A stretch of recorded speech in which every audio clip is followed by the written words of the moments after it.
Season 4 is going to be the biggest update we have ever made to Diablo 4 since it has launched. Our focus on Season 4 is to really make a lot of evergreen updates to the core systems of Diablo 4.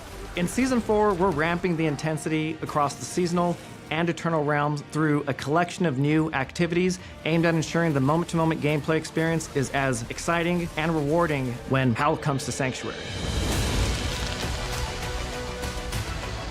Season 4 item changes are some of the biggest changes we've made to Diablo 4 thus far. We've never done anything like this. We are fundamentally changing how you engage with items, how you upgrade them, and along the way solving a lot of things that we've seen continually from our community that we agree with are pain points of our existing item system right now. So in this new itemization system, we're focusing on narrowing down the scope of the base affixes. They're going to be a lot simpler, they're going to be fewer in number, so you can much more easily parse whether this item is useful for you, and if it is, then you can take it and further upgrade it and customize it to your own specific build.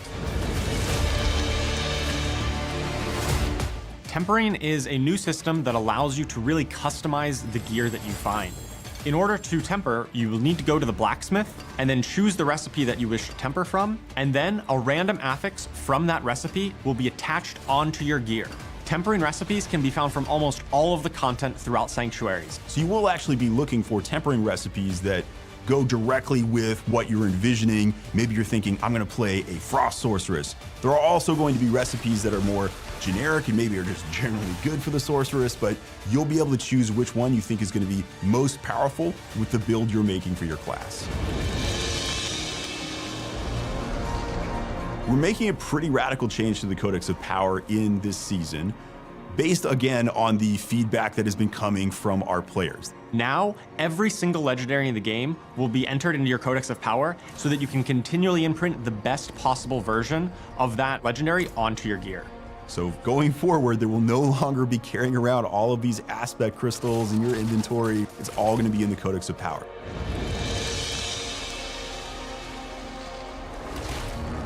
So part of the final system that we have is going to be greater affixes. What's a greater affix? Well, we want to keep it compelling that there are some drops that are even better than the others when you're trying to get the perfect build at Endgame. Because of this, in World Tier 4, and only in World Tier 4, when an ancestral legendary item drops, there's a chance the affixes on it can roll as greater affixes. These will roll with bigger values that are normally available for that affix. Greater affixes are fairly rare, but they're not impossible to find. While leveling up, you're going to be able to find upgrades much more easily with this new system. Another part of itemization is going to be masterworking. Now, this is something really intended for that very high end game, again, World Tier 4. This is where a player is going to take an item, already has the affixes that they want on it, but now they go through a process of upgrading those affixes, getting even higher values on them. Masterworking really starts at level 100. Once you've already completed your build and found some of the best items, you're going to be able to test your build against the powerful enemies of the pit. The pit is a new endgame system that has been added in this season that is going to challenge players that feel that they have largely maximized their build. By pushing into more difficult tiers of the pit, you're going to be able to unlock rarer crafting materials to masterwork your gear even further. You're gonna have to play some of the hardest content in the game, but once you do, if you're successful, you can go and make those affixes even stronger.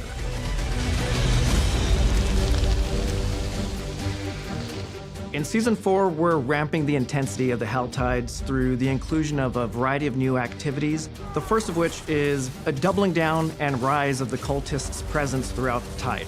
You're going to be running through the Hell Tide, seeing the cultists just conjuring up swarms and swarms of demons, adding to that sense of manic and chaos that they're pretty well known for. The other archetype that we're adding is the presence of the Doomsayers, who were unfortunate enough to be caught out in the tide and basically just lost their minds to all of the mania going on around them.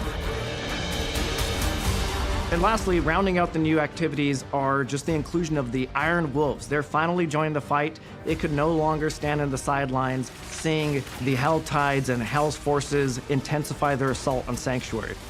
As Season 4 players engage and progress through the Call of the Wolves seasonal activity, they'll earn honor with the Iron Wolves, unlocking access to a vast assortment of rewards to accompany and empower your Season 4 journeys. In the updated Helltide, for players who are able to stay alive long enough, they'll be paid a visit by the Hellborn, former heroes of Sanctuary who have aligned with the forces of Hell to attack the allies they once aligned with. Players who are able to take down the Hellborn will be acquiring the materials they need to engage with the new premier Helltide activity, the Accursed Rituals. Located in the Helltide, these Accursed Rituals are pretty much just botched rituals from the cultists that players will be kickstarting for themselves, drawing the attention of all the nearby Helltide monsters in this kind of all-out battle. One of my favorite themes for these ambushes is the Hellworm. It's literally a giant hell slug beast that emerges from the ground and it spews out a whole bunch of mobs at you. If you're able to survive that, you'll be paid a visit from the Blood Maiden, our brand new Helltide mini-boss and one of the ultimate challenges in the new experience. So I think I'm actually most excited about this season because of what you're able to do with your old characters, how they can integrate with this new item game and take them to new levels of power with this system. I think that the best part of this update is that you're going to be really empowered to build the character that you want to play. You're going to be able to pick custom affixes and enhance your character in a lot of new and interesting ways.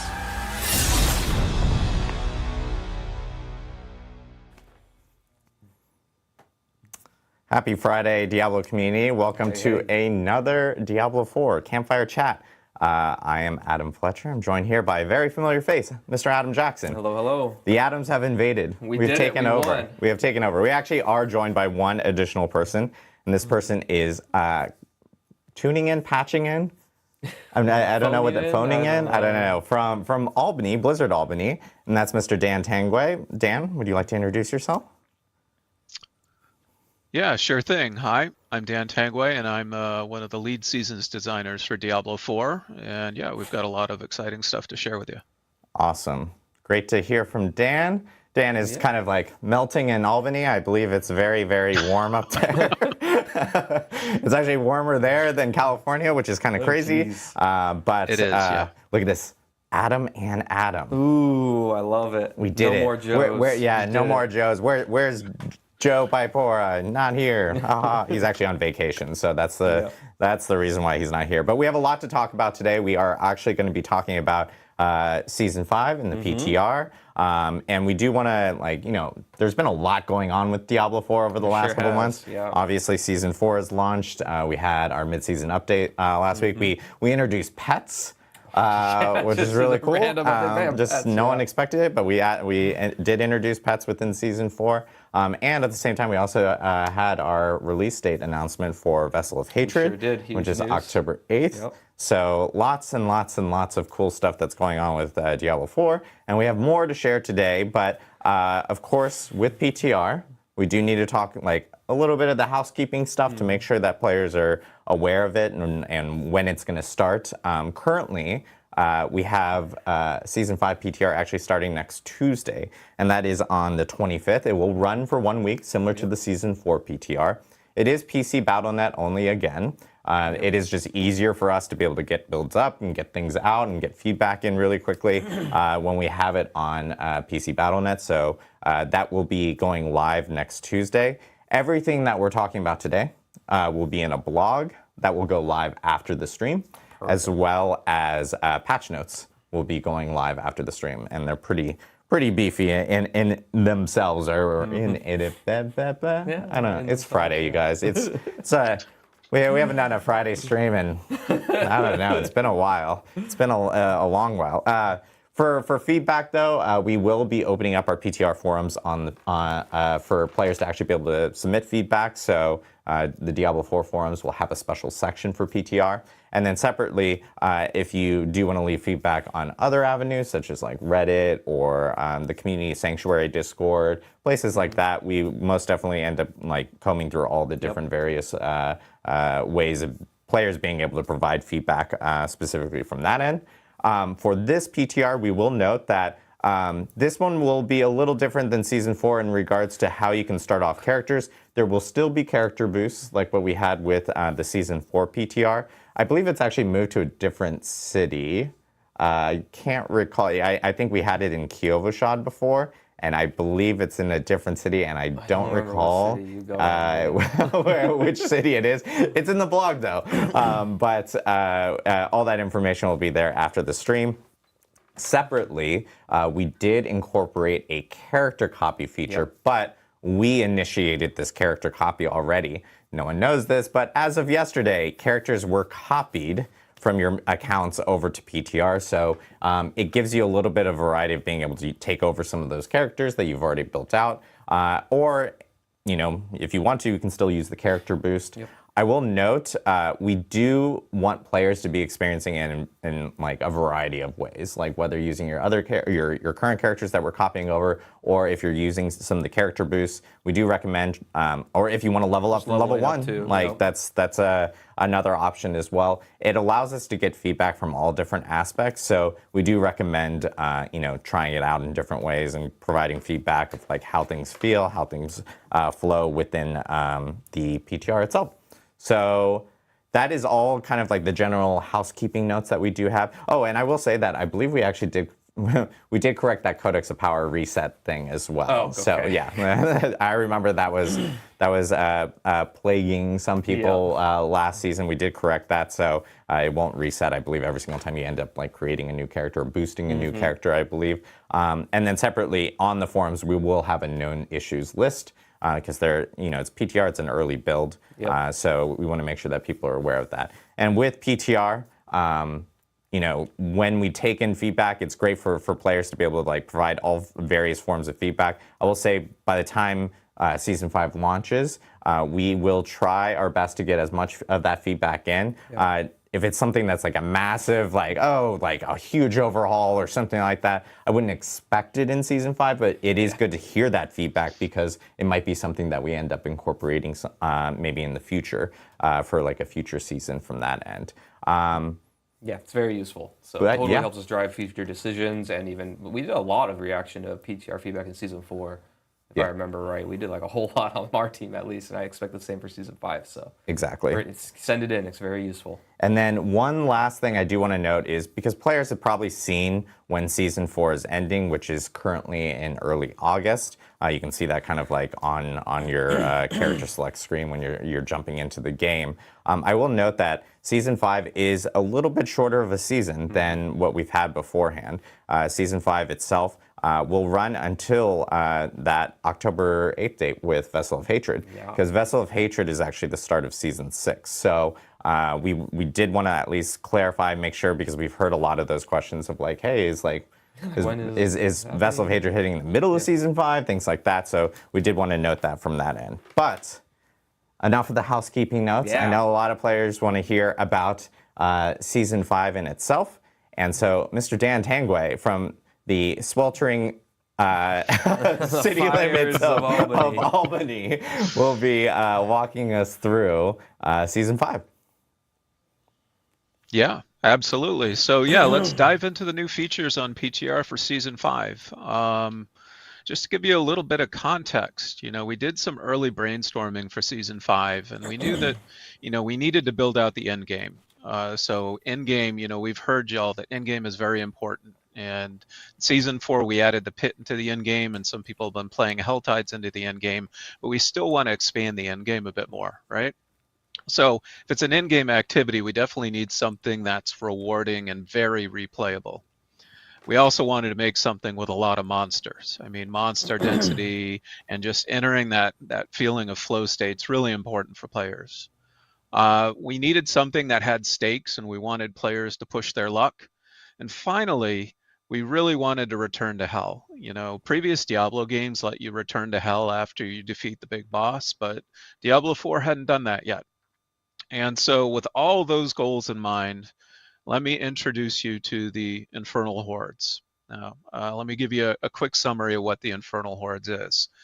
It's a wave-based gameplay mode with survivor-like choices in between the waves, and it'll culminate with an all-new boss encounter. And then the rewards build on top of itemization 2.0 that came in Season 4. So now how do you go about confronting the Infernal Hordes? How do you get back to hell? I think we can queue up some footage, and then I'll talk you through some of the ways you get back to hell. All right, first off, you're going to unlock, the activity for hell with a brisk Eternal quest line starting at World Tier 3 in Zarbinzet. That's where you need to go in the PTR. Now you need a new type of key called a compass, which you can see down in the inventory below here. And like Nightmare Dungeons, the compasses all have a starting monster difficulty and a number of revives. And there are 8 levels of difficulty with escalating challenge and rewards. As you can see, it's a very Nightmare Dungeon-like flow here. And then compasses can be upgraded to higher tiers with all new consumables called Abyssal Scrolls. So you'll get a chance to play with all these new features when you're in the PTR. But let's really talk about the gameplay itself. And I think we've got some footage of the wave-based play that we can show off here. First off, going to have a lot of monsters. Now, you have one monster here. This is the start of Wave 1. And so you defeat this Aether Fiend, and it's going to drop something called Burning Aether, which is a new currency. Now, this new currency is specific to Hell, and you use it to unlock the spoils of Hell at the end of a run. And at the end of each wave, there's going to be what's called the Infernal Offer. So let's get through this wave, and we'll take a look at the Infernal Offer. Now you see these hands reaching out from hell itself, and they're tempting you with a choice. You're going to choose the form of your destructor. You're going to pick a boon and a bane that impacts the rest of your run. And so now you've chosen a boon and a bane, and that's going to modify the gameplay that comes up next. And so here you're jumping into one of the new activities that also unlocks Aether in this. And this is a Soul Spire. It's pretty similar to a Hell Spire that you'd see in Helltide. And you have to kill a number of enemies within that ring in order to be able to earn an Aether. And you can upgrade Soul Spires from the Infernal Offer as well if you like. And then finally, what you need to do is complete the number of waves in order to be able to confront the boss. And so you see in this particular run, you're at 5 of 5 waves. So you are just about ready once you defeat this wave to go confront the new bosses for the Infernal Hordes. So we'll finish collecting our Aether here, find our last number of enemies, and I think we're good. I think we're ready to go. So let's take a look at our new bosses. I think we've got some cool art to share here. So these are the Fell Council. They're going to be some familiar faces for Diablo 2 players. They are resurrected versions of the council members from Diablo 2. Now, for those of you who didn't play Diablo 2, the council members were former high priests of the Zakarum, and they had promised to basically take care of Mephisto after he'd been trapped in the Soul Stone, and he'd been hidden down in Kurast and Travincal. And of course, as it happens, Mephisto corrupted them, both in mind first and then their bodies, and they became demons who are just zealous and serve him without question. And so we thought it was going to be really cool to be able to resurrect them and bring them back for Diablo 4, and they fit great in Hell. We had to tweak their power sets a little bit to fit the D4 combat system. So we gave them new titles and new looks to really reflect their combat specialties. Yeah, I'll say it's incredibly awesome to see these guys come back. It's giving very nostalgic vibes of doing a bunch of Durance of Hate runs for Mephisto and doing Meph runs and everything like that. Exciting. So yeah, it's really awesome to see him back in Season 5. Yeah, I agree. Diablo 2 is certainly near and dear to our hearts here out in New York.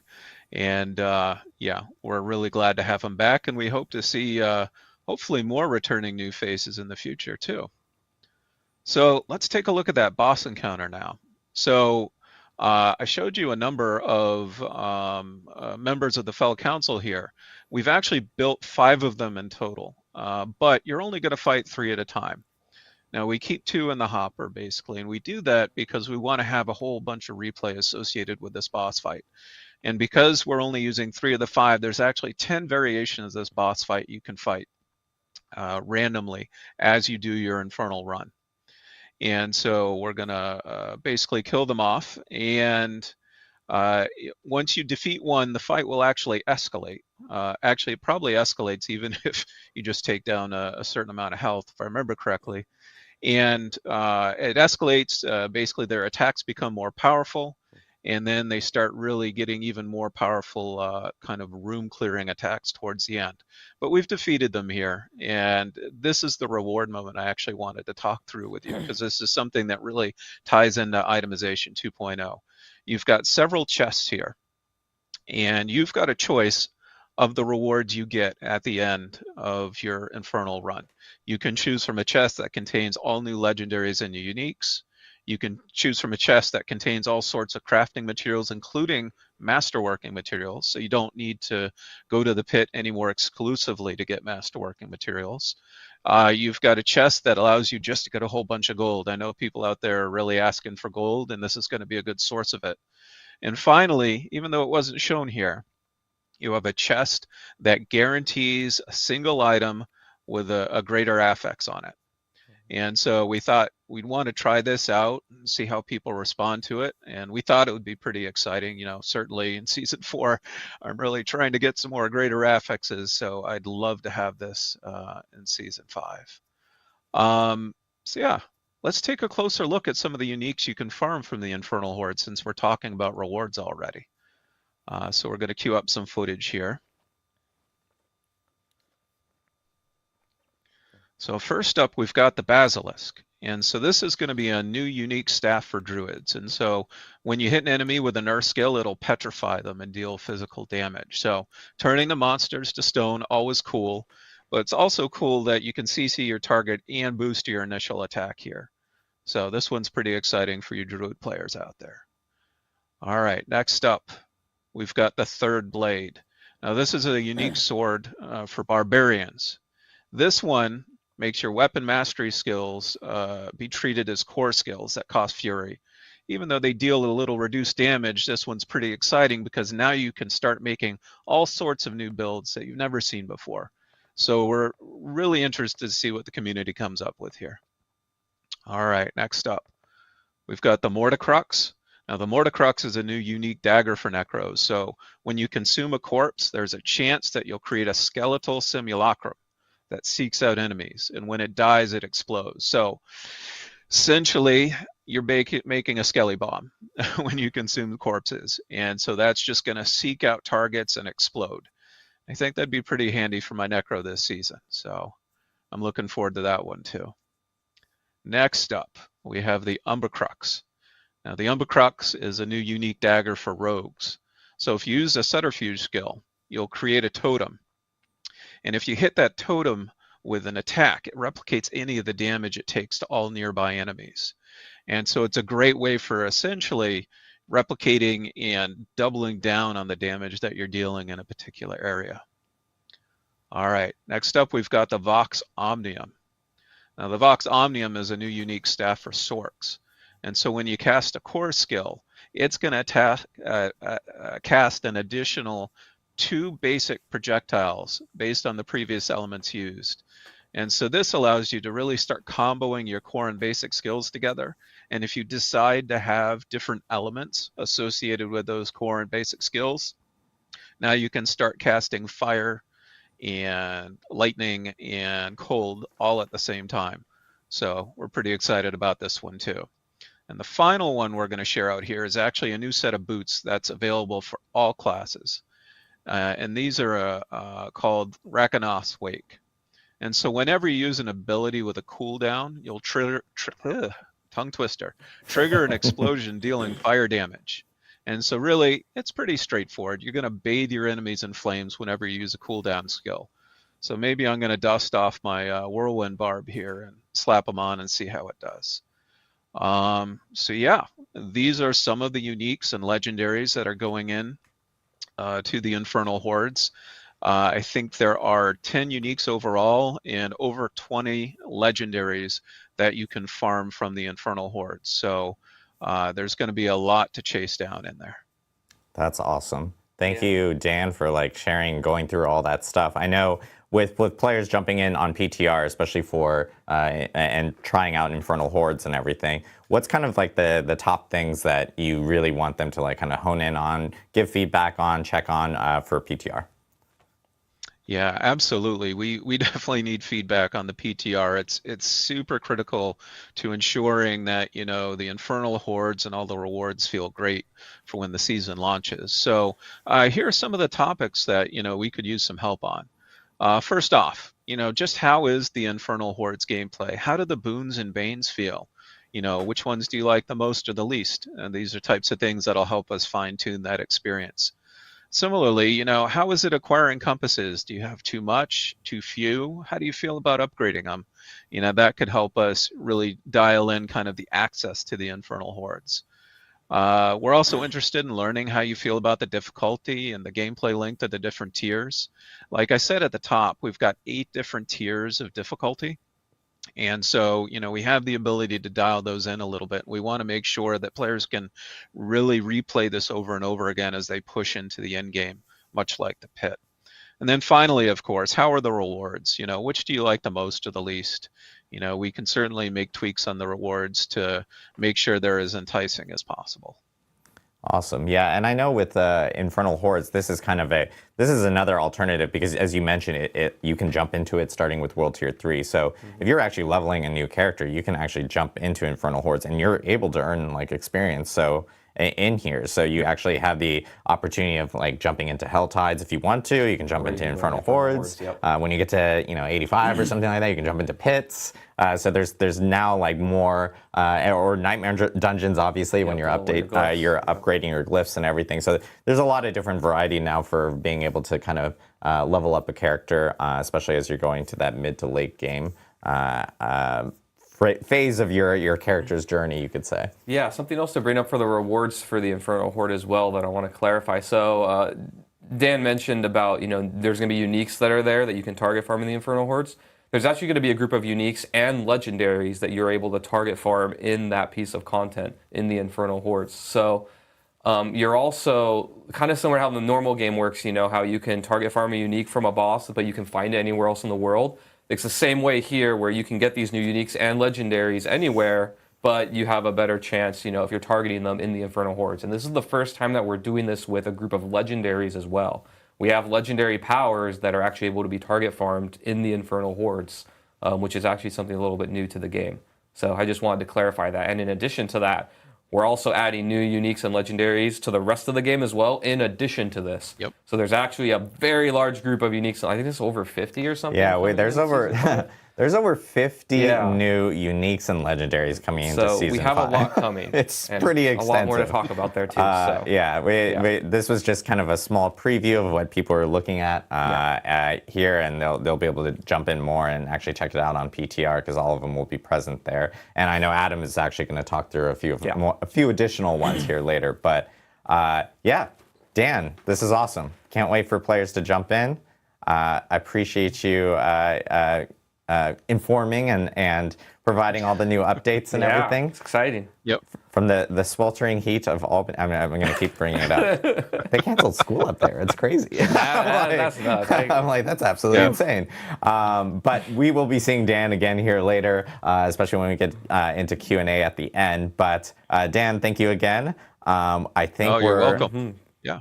Awesome. Appreciate it. And then I think we're going to jump into a little bit of some balance and class updates with Mr. Adam Jackson. So, yeah, let's get to it. We have a lot to talk about. I think we have, so the topics I'm going to be covering today, we've got unique items. We're going to be talking quite a bit about that. We've got some updates to Mythic uniques that are very exciting and near and dear to my heart. And then we've got your standard class updates, a lot of stuff coming in Season 5. One thing to clarify here is that we are going to be releasing the patch notes soon, so I'm not going to be going over every single class update because there's a ton of them. Kind of similar to Season 4. I'm really only going to highlight just like one major thing for each class on the stream today, but you'll be able to see all the things that we're doing in the patch notes. There's a lot. So first, uniques. We have some quality of life updates here, really targeting how you get uniques that I'm pretty pumped about to announce here today.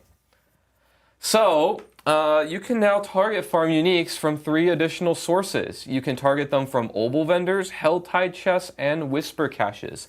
These places where you've always been able to, kind of target farm certain gear slots and not been able to get uniques, and you're wondering, well, why couldn't we do that? That stinks. Well, now you can, and it's awesome, and I love it. So here, just to give some more detail into how this works, is basically when you open, like, I'm just gonna use Helltide chest as an example, right? If you want a specific unique weapon, let's say, you can just simply target the weapon Helltide chests, and you'll be able to have a chance to get only unique weapons for your class from those chests. So when you're targeting a specific thing, you just go to the place that has that slot, whether it's the Obol vendor, the Helltide chest, or the Whisper cache, and you'll have a chance to get uniques that are targeted for that slot. So it kind of adds, while you're doing your normal grind of, doing the boss ladder, killing the boss, you can also be collecting Obols, doing the Helltides, doing the Whispers, and having a chance to target and get that unique as well from that content. And in addition to that, this is also true for Mythic uniques. So I'll just give an example here of exactly how this works. Let's say that you want to get, Harlequin Crest, a Shaco, or Andariel's Visage. You don't want to target those helms. You could be targeting helms from Helltide, targeting helms, and when you turn in your Obols to the Obol vendor. And every time, if you get a Mythic unique, you will get one of those 2 from that source. Now, also to clarify, let's say that you are targeting gloves for some reason. We don't have any Mythic unique gloves yet. Then if you were to get a Mythic unique, you still can. It'll just give you a random one instead, since you can't target one in that slot.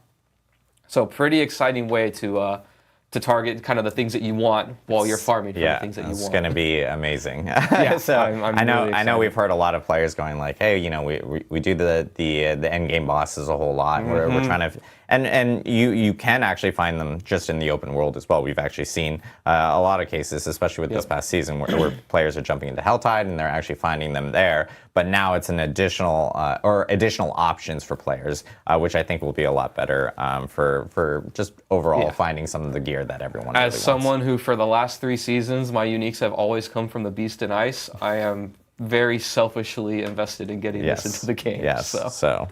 All right, let's talk about other unique updates here. We're going to be making a whole lot of updates to our unique items, so I'm going to be covering a lot today. We've heard your feedback, and we're going to be doing some updates here. To clarify, before I go into what the updates are, you are going to be seeing these updates to the way that we think about and our philosophy around uniques and how they work. You're going to be seeing them in the PTR for the new uniques coming into Season 5. Between the PTR and the launch, you'll be seeing in the Season 5 launch these updates to all of the existing uniques in the game. So when Season 5 comes out, basically all the uniques will get these updates that I'm about to talk about. But in the PTR, you're only going to really see this in the new uniques coming into the game. Yeah, there. So now we can go on to the next part. All right, so the team's been talking a lot. As many of you probably know, in Season 4, when we did Optimization 2.0, we didn't really update the uniques almost at all in the game, right? We didn't do a big pass to cover how they exist in tempering or anything like that. So the team's been talking a lot about, what is the role of uniques in Diablo 4? How are they different from legendary items? Because they're kind of similar in that they both give you, a legendary power that's really strong. But how are they different, and what do we want them to be long term? And we've kind of landed on a few things here that I'm going to talk about. The first one is that, they're powerful and exciting items that kind of direct players to builds, right? So imagine you're a Fireball Sork, we've got 2 uniques for you. They really target you. You're going to feel a lot better playing with Fireball when you take them.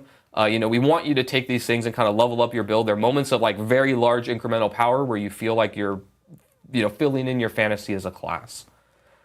The next one is that they're kind of pick up and play, right? They're easy to evaluate. The moment that you pick up the unique, you know whether it's a good one or a bad one.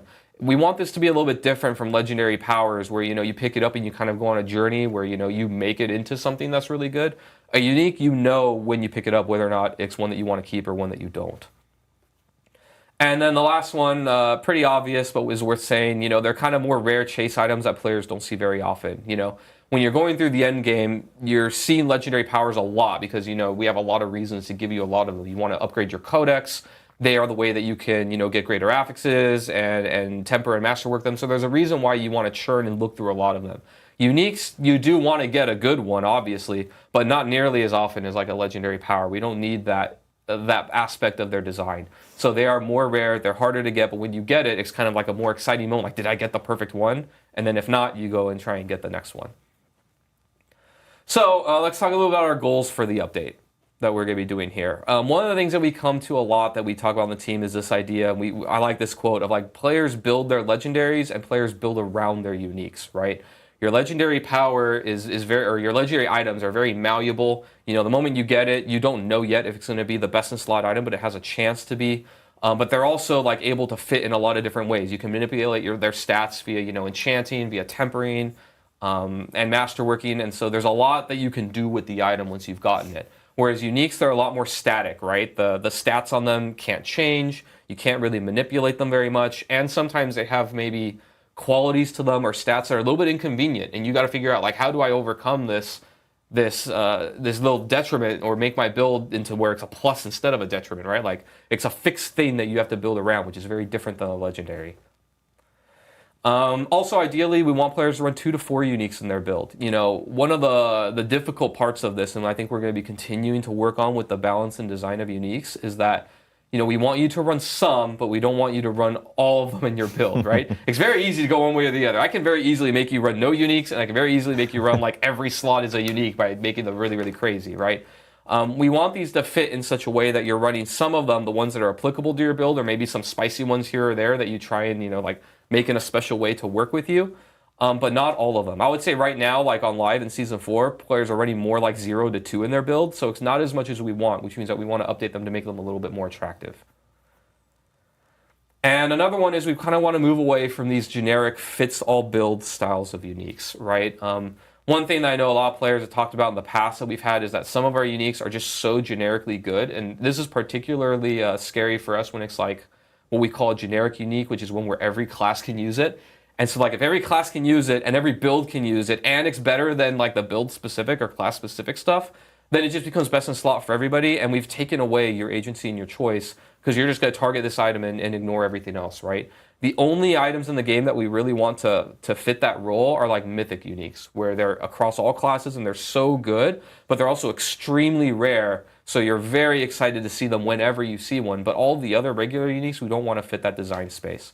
So we're going to be trying to move away from these ones and readjust them and redesign them a little bit where they fit into all kinds of builds and kind of target something that they're really good at or that's a little bit more unique about them and make them really good at that and less generically good at everything. It's funny because everyone's in the chat going like, oh, rip Shaco, but we just literally, we just said. Mythics is not what they're a different beast here. I'm talking about all your regular ones. Yeah, Shaco's still going to be just as good, if not better, honestly. All right, so enough preamble, right? What are we actually doing? So we're going to be doing 2 big updates to uniques.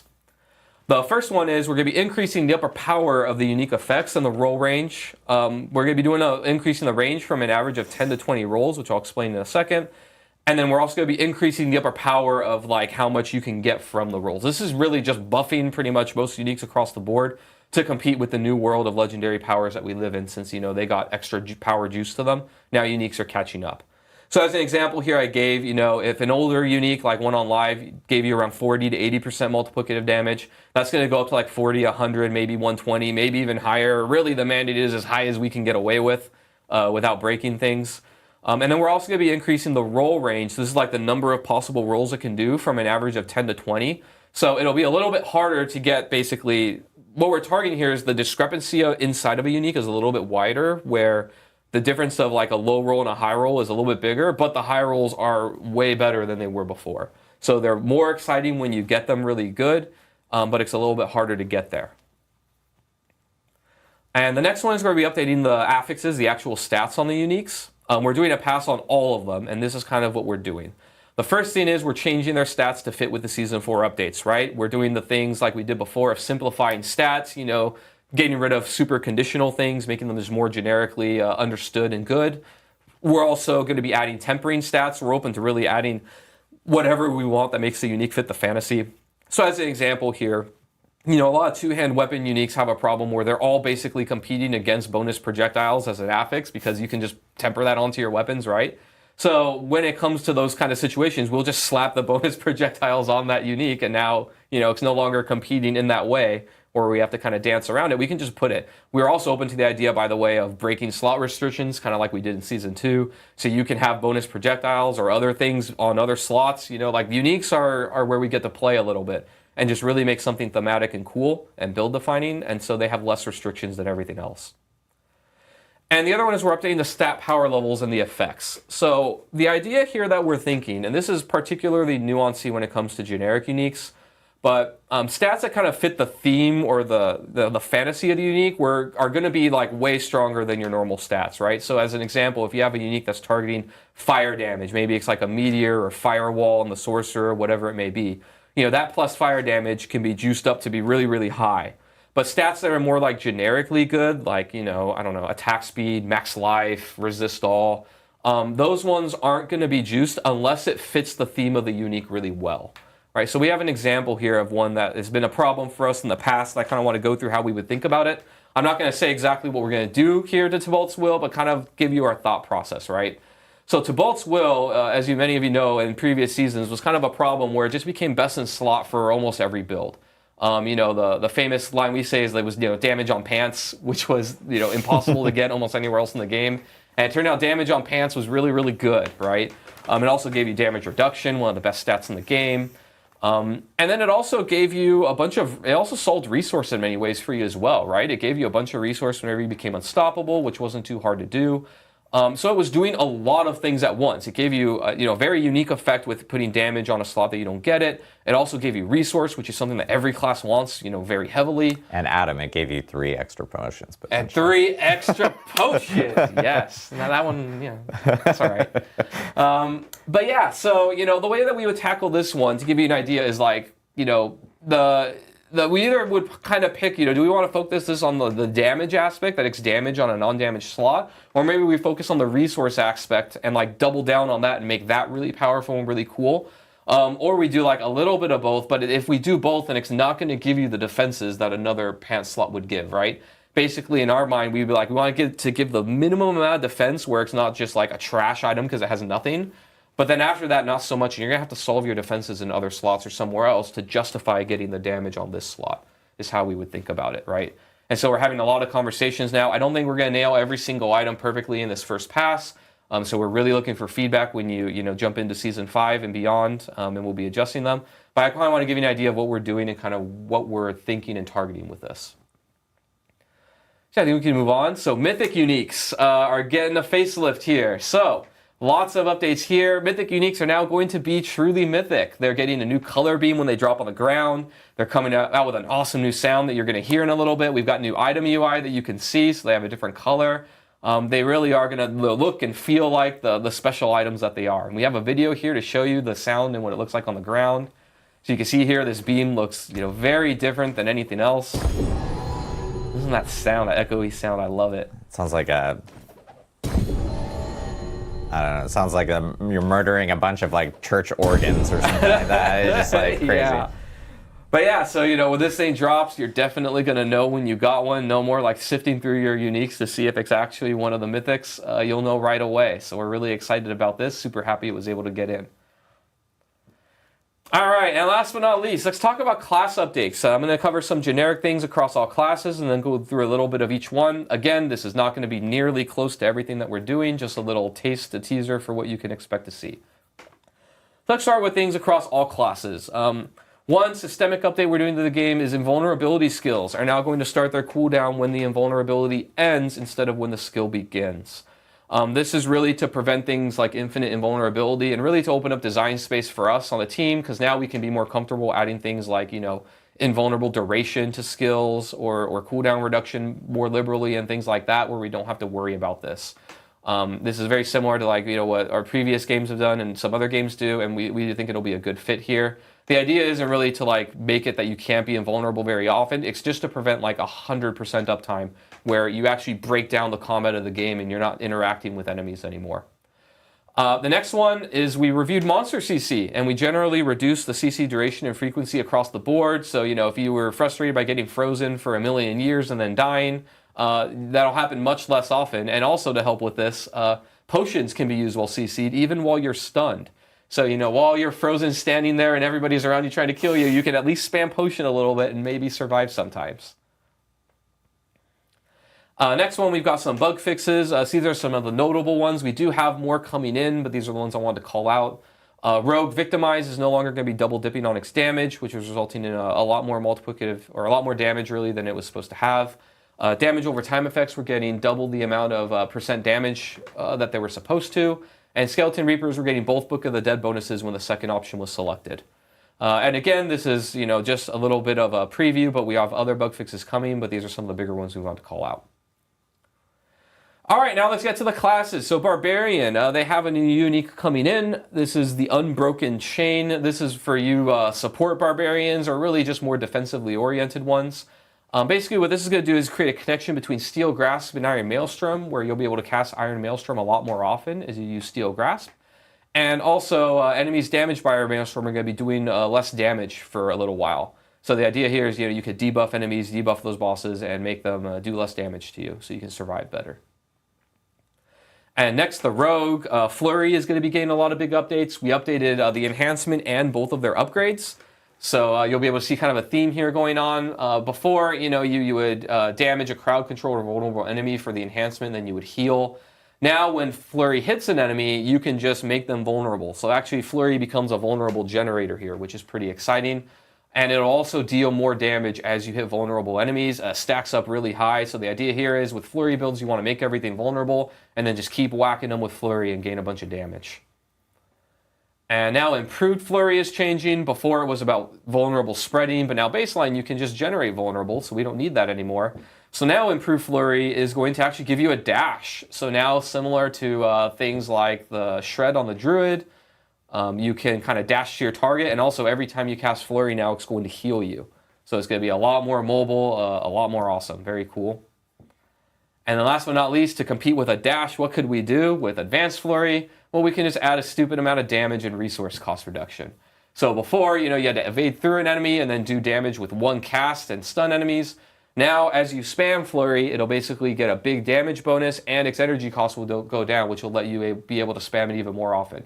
So the idea here is you just want to be using it over and over and over again, and it'll get stronger and stronger and ramp up pretty heavily as you go. I'm excited for Flurry Rogues. Yeah, very excited. Yeah, Flurry they're going to be like little a hummingbirds around, bouncing around, and it's going to be great. Yeah, ironically, I'm playing Flurry this season, so I'm always off by one. Like, I always play the thing, and then oh, we're going to massively make it better next time. But, it's fine. It's fine. Everything's fine. Next, Druid, Shepherd's Aspect. We've gotten feedback from players now for a while now about how, Shepherd's Aspect kind of dominates the meta for Druids, because you're basically it's both not great from a design and a balance perspective. On the design side, we're telling you to put companions on your bar, and then they're actually just buffing you. So, we make this companion build fantasy, but it's actually just making the player better. And then on the power side, you're basically just slotting 3 skills on your bar with your companions, and then not really caring about buffing them or using them, because they're just kind of there as proxies to make you better. So we've changed it now where, basically it's going to be about the companions. So your companion skills are just going to deal damage for every companion that you have. So, the bigger your zoo, the better your zoo is going to perform. And to compensate players, we're doing some pretty massive buffs to Druid skills baseline to compensate. So, your skills are just going to be getting that damage baseline, and in many cases a little bit more. So you can check that out when you see the PTR notes, the PTR patch notes after this. But we basically just buffed everything across the board and made it so that Shepherds isn't required anymore. Next, for the Sorceress, this is Axial Conduit. I'm really excited about this unique. This is your Chain Lightning unique. So Chain Lightning builds, you finally have a unique that really talks to you. And you can see here kind of our stats and that new philosophy I told you about. You have chance to double cast Chain Lightning on pants instead of just a weapon, so that's pretty cool. So basically the way that this works, we're going to have a video, but I'm going to explain to you how this works, because it actually changes your skill pretty significantly. So now when you cast Chain Lightning, the way it's going to work is it's going to cast and bounce on enemies just like before, but then it's going to come back to you and orbit you a little bit. And then it's going to go out and hit another enemy, and then come back to you in orbit, and then come out and then go out and do another enemy and come back. It's going to do that back and forth a few times. And every time it comes back to you, it's going to drain some of your mana. And after it drains so much mana, after coming back 10 times, the bolt is actually going to explode for a ridiculous amount of lightning damage on enemies. So there's a mini game here where basically, and by the way, you can cast multiple Chain Lightnings when this is out. You're basically going to be like running a gambit here, and the mini game is you want to stack as much resource regeneration as you can so that your lightning bolts can survive being drained over and over and bouncing everywhere, so they can last to their explosion and do a ton of damage to enemies. One thing I want to call out here also is that because it drains mana, resource cost reduction won't work on that drain. You're actually going to want to focus on gaining resource, which is a little bit different and kind of makes this build a little special, I think, and unique compared to other resource builds based around resource. So now let's see it in action here. So you'll see what one cast looks like, and then I think we'll see what it looks like when you spam it. So you can see here, it circles you, goes and hits enemies, circles you, goes and hits enemies, and then it does a big explosion at the end that we've tuned the damage to be pretty high. See there? So then it explodes. So, oh wait, do we have one where it casts a bunch of times? Maybe we don't. There we go. There we go. Yeah. So see here, you can see that, as you go, like, keep going, and then explode a bunch of times. Another thing I want to point out is if you're hugging enemies at melee range, as it's circling you, it will also hit enemies. So you now have a way to like really maximize your damage by hugging bosses and such. The damage goes way up. So next, last but not least, the Necromancer. So we got some feedback. We've had this for a while and felt this on the team where, the Golem we really love. We love our Golem boys. And, but sometimes it can be frustrating where you tell the Golem to go somewhere and then it kind of takes a while to lug his butt over there and do his slam or his shout or whatever, and, things can get in the way. And so we've kind of upgraded him a little bit. I'll let the video speak for himself here. But so now you can see your Golem will Hulk smash and just jump on enemies and slam them down. So this will work with all of your Golem types, by the way, not just the Iron Golem, but now your Golem is going to leap to the area that you tell him to go and then cast its ability. So we're really excited about this. Shout out to Charles Dunn who got this change in, and our animators who helped us out. But we're really pumped for it. It looks amazing. Yeah, so those were the class and balance changes. And I know we jumped a slide there. How dare you, so production? Good. No, but we are, as they wave to me like, I'm sorry. We do want to go into some quality of life updates. We do have a significant amount of quality of life updates we do want to go through that will be available in Season 5. And you guys will actually be able to check this out in the PTR. So now we can go to the next slide, where we do want to talk about some Helltide and Whisper updates specifically. So I know this has been kind of at least it's been a pain point for me, and I've heard it's been a pain point for others, is that as you guys are going through Helltide, there are Whisper objectives within there to help you with your progression on your Whisper bar. But the issue with the ones in Helltide is that it can sometimes take quite a while to do. And you sometimes players would have to leave the Helltide to go to another area to complete some of these Whisper objectives. So we are optimizing this to ensure that they don't take nearly as much time. The ideal goal is to get a bunch of value within those 15 minutes to potentially end up getting a full entire Whisper 10-point bar within 15 minutes in one Helltide. So you can do a full Whisper every Helltide. Yeah, so that'll be it'll be a huge help, because I know at least for me, I've always had to kind of leave a Helltide and kind of try to knock some of that out. It'll especially help for players that are looking for additional gold, because Whisper caches have always been great sources of gold. And now, as Adam mentioned, you can also use Whisper caches to target farm. Ooh, baby. So it's keeping things more optimized for players, which we know will be way better there. The next thing we do want to talk about is also Baneful Hearts. I know this may not sound like a huge quality of life thing or a buff of any sort, but we have noticed that players have had a lot of Baneful Hearts within their inventory. We do want to make these a little bit more valuable so they won't drop as frequently. We know that players will still have a significant amount, but maybe not hundreds and hundreds like some people have within their inventory. But players should not have any type of issues regarding having a ton of these Baneful Hearts. But we are tweaking the drop rate because they were dropping a little too much there. Tempering. Yeah. The very, very, I guess, brought up topic.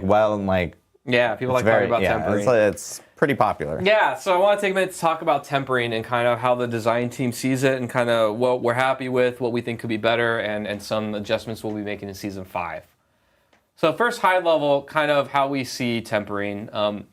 We really think that it's important that items have an endpoint where players know kind of that the item is done and that they're not hoarding lots of them forever on the chance that they can all be good, right? One of the big key goals of Season 4 was that we didn't want you saving 1 million items in your stash space. And while we know that, bricking an item never feels great, we do need that to be something that's possible to do in the game so that you know when the journey is done and you're not just holding on to an item forever. So that part we actually think is working very well, where, an item is done and you try and go get another one. And so you're always interested in items and trying to, have that game loop go in the game indefinitely. Or until you feel like your character is maxed out on its power.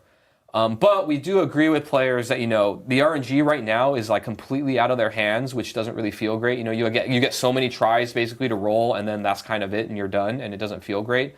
So we're looking at ways in the future for players to have more control over that RNG so that, you have more ways to maybe manipulate the tempering or get the odds in your favor and do other things like that. One update that's going to be coming in Season 5, it won't be in the PTR, but we're targeting for launch, is that, we've got a lot of feedback that it feels so bad when, you get that like triple greater affix and it has the same number of rolls and then you brick it and then you have to try and go get another one. So in Season 5, to help with this, as your item gets better basically that you find, you're going to have more chances to temper it. So a much better chance to get the one that you want. Basically, the way it'll work is you're going to basically get 1 extra roll per greater affix that you have. So, you have 1 greater affix, 1 roll, 3 rolls. And again, just to clarify, this is not in the PTR, but it will be in for the launch of Season 5 in itself. And again, just to reiterate, we are still looking at ways to help out that experience within tempering. As we've noted, we agree with players that it doesn't always feel great. And so you guys should expect to hear more updates to tempering after we get through Season 5 for sure. Yeah. All right. Next up, weapons. Yeah, so I'll talk about this one a little bit. We took a look at this chart. Yeah, this chart. We took a look at inherent affixes on weapons, and we found that, a lot of inherent affixes like damage to distant or some other ones were a little too conditional and didn't get the update, in Season 4 that we wanted. So we went back and made them a little bit more generically useful and better across more builds. So we have a little chart here, but you can see kind of this is going to be the new inherent affixes on all the different weapon types. So we've made quite a few adjustments here. As an example, vulnerable damage is on bows. And dot damage is on axes, which I believe vulnerable on bows is new. But yeah, so we made quite a few updates. We basically just looked at the matrices of everything and kind of adjusted it to see what makes sense. So basically, you're just going to have things that actually impact your builds much more often on the weapons that you want. And as another result of this update, we are also looking at what weapons classes can use. And we updated them a little bit to try and let more classes use more weapons. We want players to be able to create interesting builds, play the way that we want, and so we want to open up these things as much as we can in our designs. So now druids are going to be able to use 2-hand polearms, 1-hand swords, and daggers. Sorceresses are going to be able to use 1-hand swords and maces.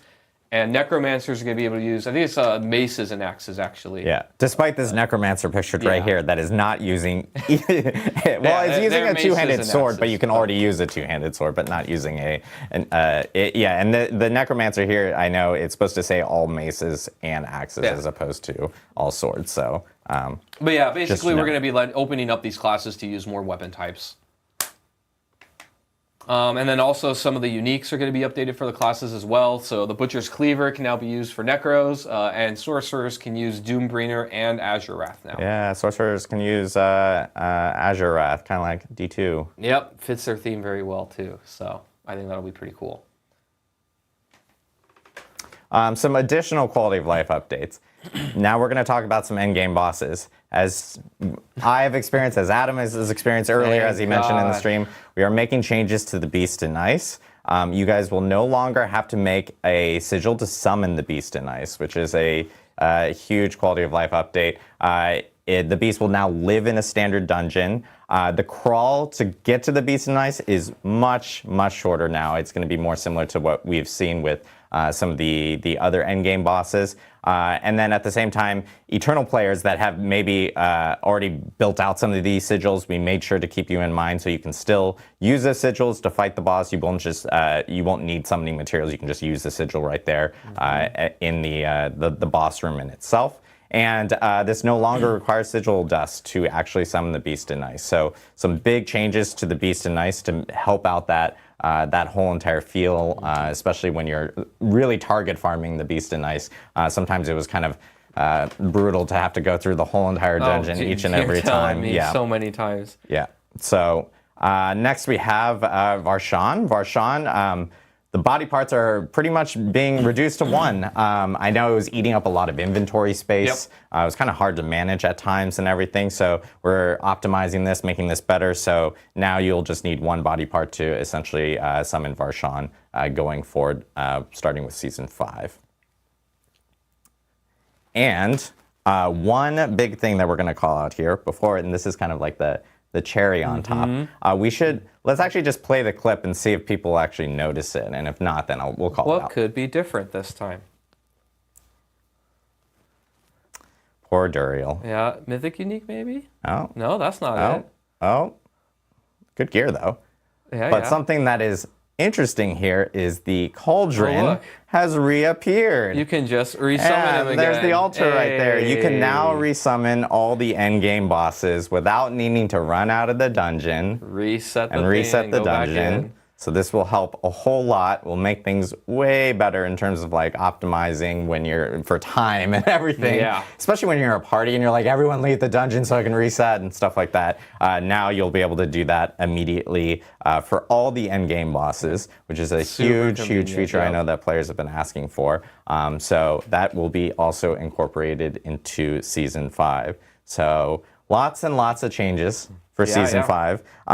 One other thing I did want to call out regarding tempering, because just to clarify, because we've got some people going like, oh, I don't understand like the greater affix stuff, like in terms of additional rolls. If you have a 1-star greater affix, you'll get 1 additional roll. If you have like a 3-star or 4-star or something, you would get 3 or 4, pending the amount of stars that you actually specifically have on your item. Yeah, I think it goes up to 3. Yeah, so 3. Sorry, Four is more specific. Four is uniques. Yeah. If I'm thinking about razor plate or something like that. But the other thing that I did want to call out is that this is actually going to be retroactive. So for players that still have maybe an item that they may have potentially bricked and it's sitting in their stash, just for like memento purposes or anything like that. Or whatever, when your character does move to Eternal, if it was a greater affix, like a 3-star greater affix or something like that, you will end up getting those 3 additional rolls afterwards. So that will appear after these changes actually are implemented with the start of Season 5. It'll just be on your Eternal character, obviously, because your seasonal character will move to Eternal.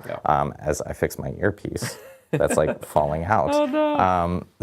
But one other thing I did want to call out as well for Season 5, we have some really big like accessibility options that are being added to the actual game, and we really, really need some testing on this in the Season 5 PTR. This is actually called out in our blog. We would really love if players can actually check them out, test them out, provide feedback. I will note, we aren't planning, despite it being in the Season 5 PTR, we aren't planning on these features actually launching with Season 5. We really want to take the feedback, make them, better for when they are ready. And right now, I think the plan would be that they would be ready for Season 6. But it's important for us to be able to get that feedback. So we really need people to actually test out these specific features. We have like an auto pin feature, we have a compass feature, and then we have like a audio navigation assistance feature that is coming within some of these accessibility features for Season 5. So really important for people to kind of like jump in, check it out, give us feedback, and then you'll see those in Season 6 after the PTR is kind of over. But that is kind of like a huge wrap-up of all the stuff that is coming for the Season 5 PTR, and even a little bit more of even some of the stuff for Season 5 itself.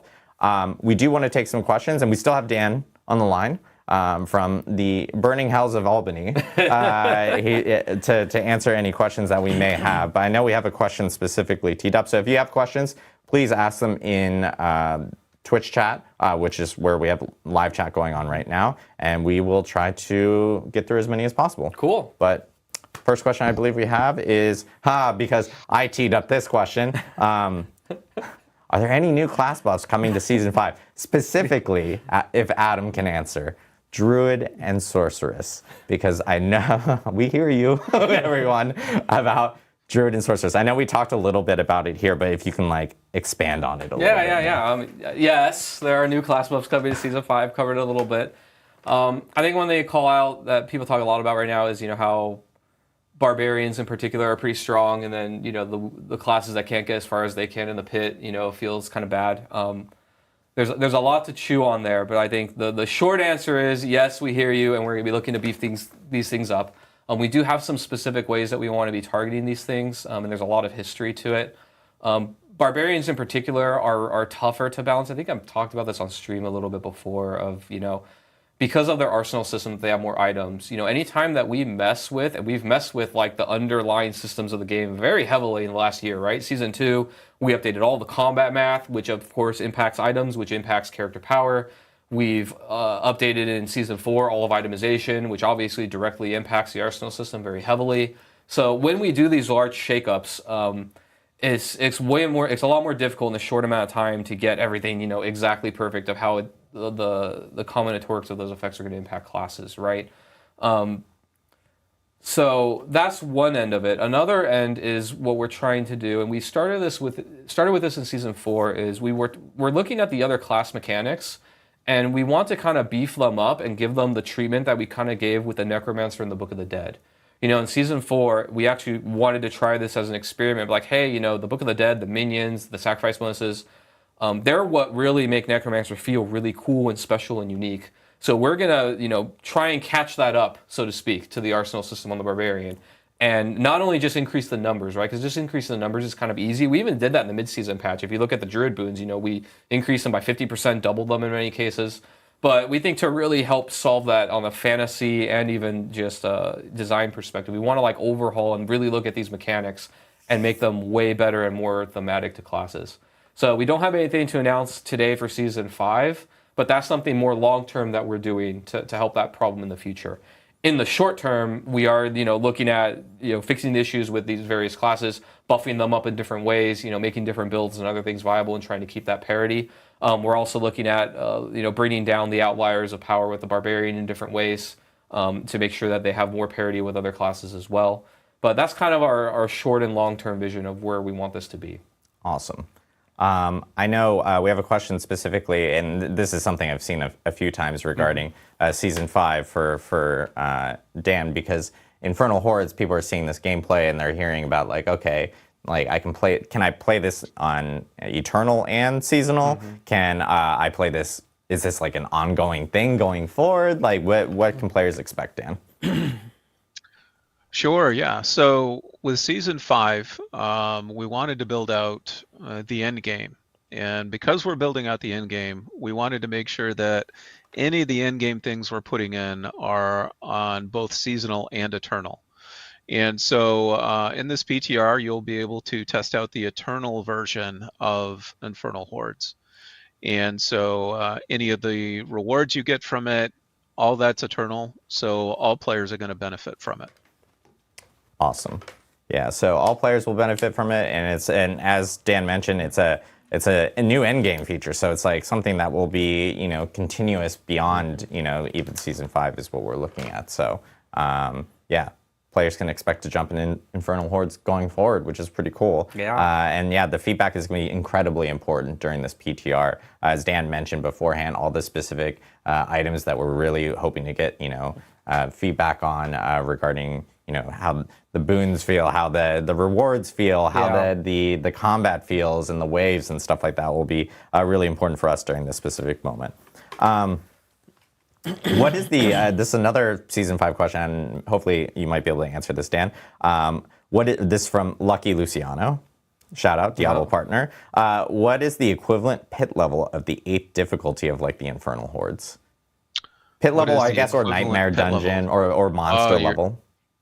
Yeah, you're making me do math here. Yeah, we just adjusted pit levels. Yeah, too, so tier 8 of the Infernal Hordes is going to be equivalent to about monster level.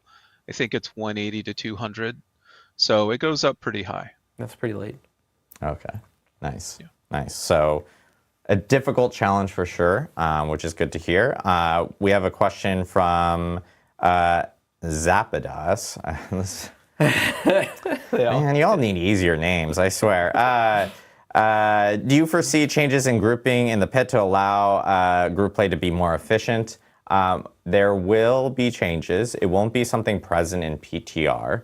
We'll talk more about it at the Season 5 launch, but the team is very aware of it because we've heard about like, hey, it's kind of not great to feel like I'm getting only 50% of the rewards associated when I'm in a group within a pit if I'm not the party leader specifically. So it's something that the team's taking in, and we will have an update for players before Season 5, and it will be live, whatever change we have live in Season 5. So a question from, let's see,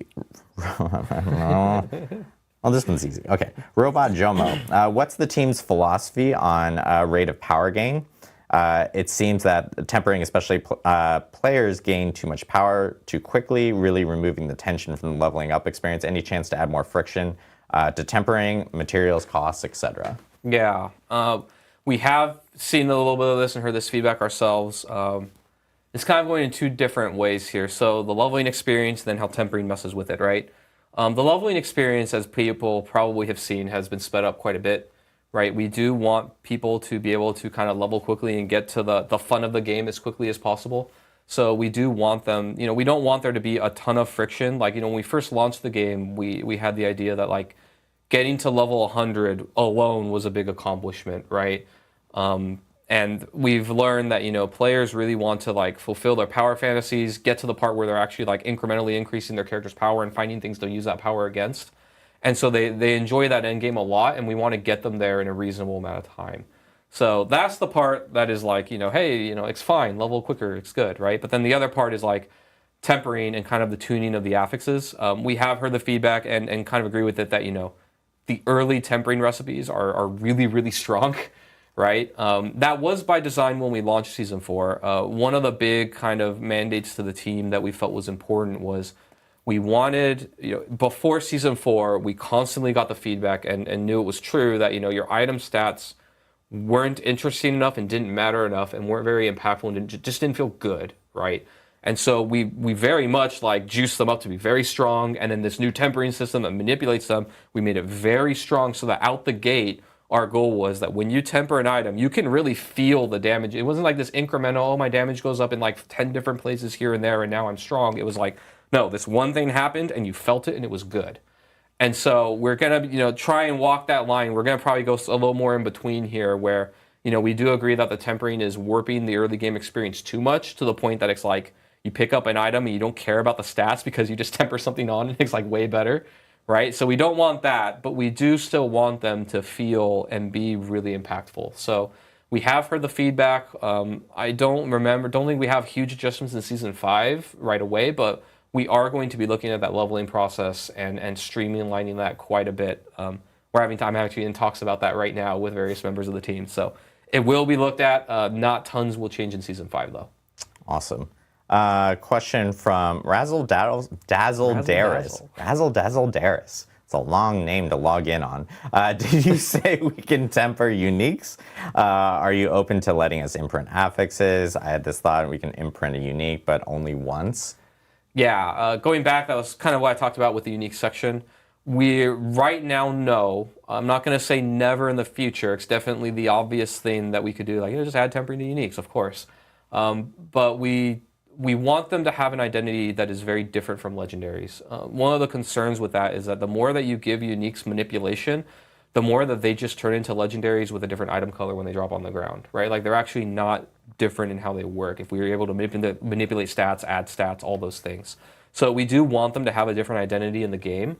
So we're not doing it now, but in the future, we've talked about it. We're open to the idea, but we do want to try this first of like, double down, what makes a unique, and that you build around it. There's a little bit of friction rather than just turning it into the item that you want every time. Yep. Question from Barrick is, hey, Adam, or Adams. I have a question for the Q&A. How is the dev team feeling about the reception of Season 4? Is that making them rethink any plans for future seasons? I mean, I think one thing that we can most definitely call out here is, like, obviously Season 4 has been really great. Like, we've been hearing a lot of great feedback from players. And we're very well aware of how everyone's been enjoying it. I think one huge thing that's helped with that as well was like the idea that we had a PTR for Season 4, and now we're seeing that again for Season 5.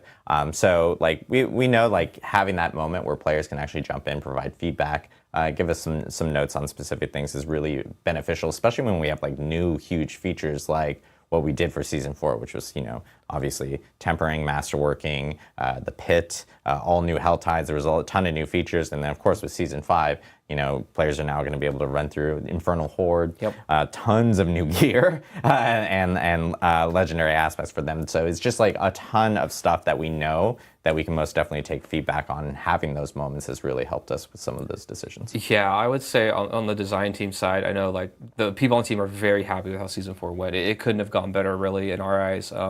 PTR was a huge deal, helped us a lot, especially on the balance and design side to get things into a better place.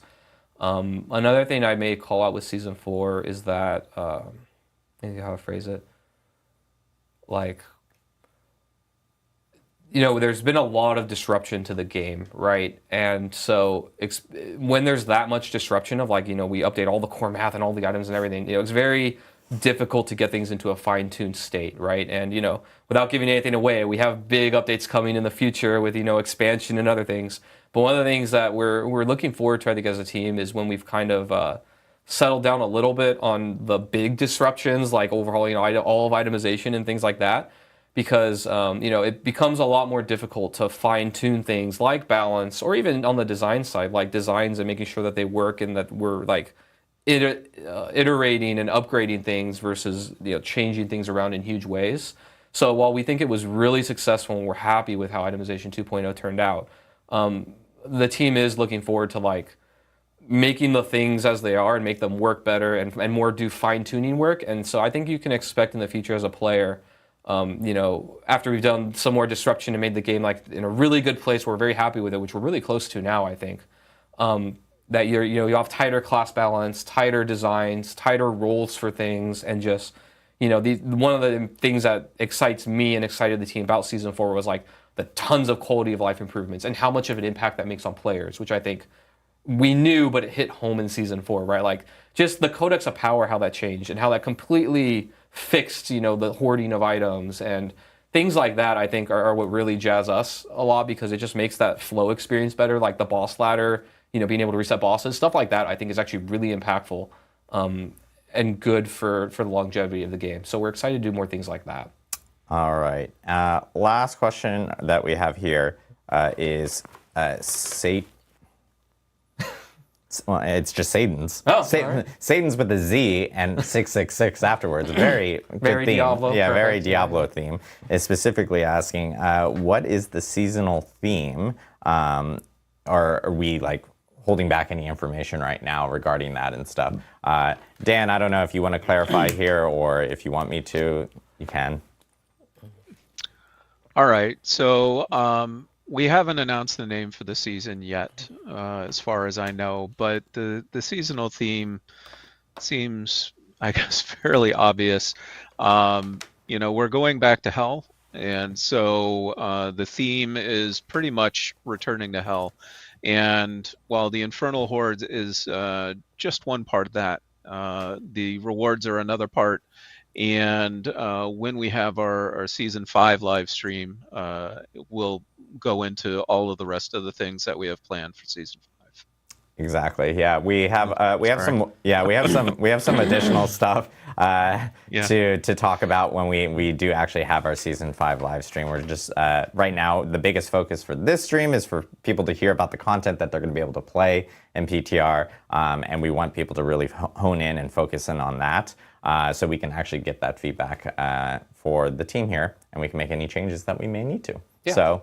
But yeah, that is kind of going to wrap us up for today for our Q&A. I'm going to lightning round like a few quick things because I'm sure chat will kill me if I don't call it out. Sure. I know we're getting a lot of questions about loadouts. It is, again, still something that we are very well aware of and we still plan on. It just takes a lot of time. It's a huge amount of overhaul changes and everything from that end. Separately, we this has been coming up a lot. Auction house. There are currently no plans right now for something like that, but we hear you guys. We feedback, things like that, let us know. But right now, those are the two big things that I've been seeing a ton in chat. I just want to address them before people go like, "You're not reading chat. You're in some like alternate universe chat or something like that." But PTR again, just to remind everyone, starts next Tuesday. It runs for 1 week. It's on PC Battle.net only. Please provide feedback on our forums, Reddit, social media, our community Discord, things like that. We're always looking around. We really value the feedback that we get during these PTR processes. And of course, at the same time, patch notes on the blog are live immediately after this stream. So check out Diablo4.com when those do get up. Next time you guys see us, next time we stream, is July 18th. It's the Spiritborn reveal. Ooh, yeah! Exciting. Everyone gets to check out the Spiritborn. So we'll be back live on stream on July 18th. We'll be revealing the brand new class coming to Diablo 4. That will be part of Vessel of Hatred. So we're really excited about that. And I think that wraps it up. I want to give a huge shout out to Dan in Albany. Yeah, thank you, Stay cool, Dan. Yeah. Enjoy the AC. Cool. The burning fire under him. Yeah, I know, exactly. And thank you again, Adam Jackson. And from everyone on the Diablo 4 team, we wish you a wonderful weekend, and we'll see you in PTR next week. Thank you, everybody. See you guys.